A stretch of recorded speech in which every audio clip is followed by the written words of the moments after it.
আপনি কি ভেবেছেন আপনার নামাজ দিয়ে আপনি জান্নাতে যাবেন? আপনি তাহাজ্জুদ গুজার, সেজদা দিতে দিতে কপালে দাগ ফেলেছেন, এটা আপনারা জান্নাতে নেবে না? আপনি এলাকার সবচেয়ে বড় হাতেম তাই দানশীল, এই দানের ভরসায় বসে আছেন কুশ্চিন কালো ভাব। আমাদের নামাজ, আমাদের রোজা, আমাদের ইবাদত এগুলোকে মিজানের পাল্লায় উঠালে কোনো ওজনই হবে না। তবে আমাদের একটা কৌশল জানা আছে, আমরা আল্লাহর রহমতের ভিখারি। আমরা সেদিন আগেই গুনার স্বীকৃতি দিয়ে দেব।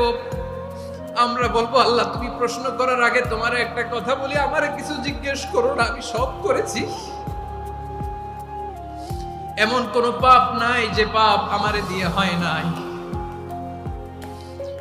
তোমার রহমত দিয়ে তুমি জান্নাতে পাঠাবা, তোমার দয়ায় জান্নাতে যেতে চাই, আমল দিয়ে না। পারবেন বলতে? কিয়ামতের দিন আমরা বলবো,